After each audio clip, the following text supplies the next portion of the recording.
حبيبي رسول الله وهو المتيم. Le Gamou marque la célébration de la naissance du prophète sallallahu alayhi wa sallam. Donc on peut dire que le Gamouat marque le jour du baptême.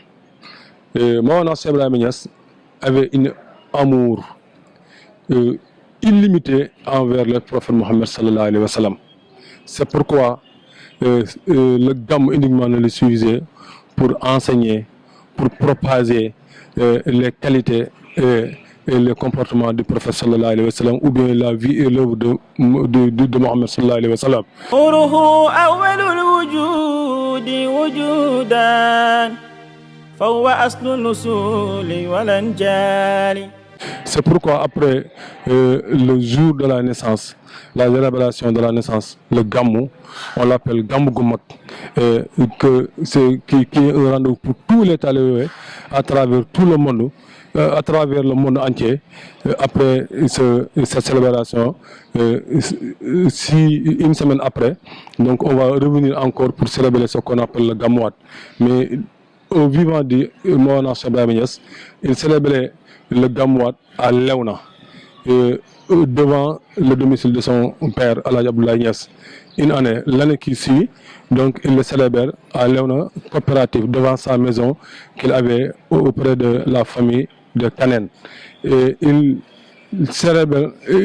utilisait ce qu'on appelle le lamia pour enseigner le prophète sallallahu alayhi wa sallam, alors que lors du premier Gamou, il utilise le hamziya pour enseigner le prophète sallallahu alayhi wa sallam.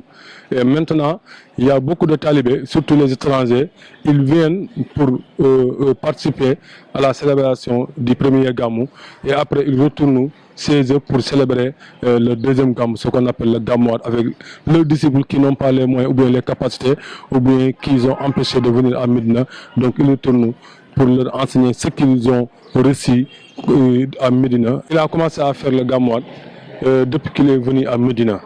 Et il était à Léona sous l'autorité de son père. Après que son père est disparu, il a continué avec son grand frère Cheikh Abdul Khalifa. Mais lorsque il est venu à Médina, il fait le Gamou ici à Médina, et maintenant il a commencé à faire le Gamouat. مصطفى شاشة الظلام ضلالي. Le Gamouat, donc presque à partir de 18h jusqu'à l'aube, c'est des séries de conférences.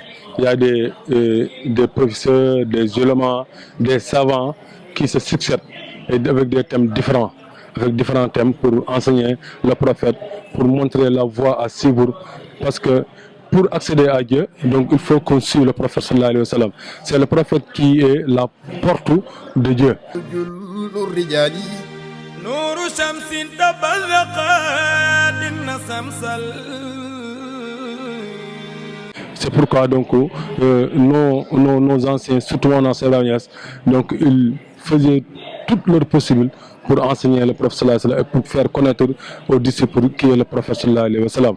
C'est pourquoi donc on organise beaucoup de conférences avec différents thèmes jusqu'à l'aube, que la personne qui anime le Gamou, il vient et il l'anime avec ce qu'on appelle le lamia. C'est un poème que mon ancien a écrit sur le prophète sallallahu alayhi wa sallam. وهو مقطوع سرة وهو محطوط نندحين أكرم بالسين الرجال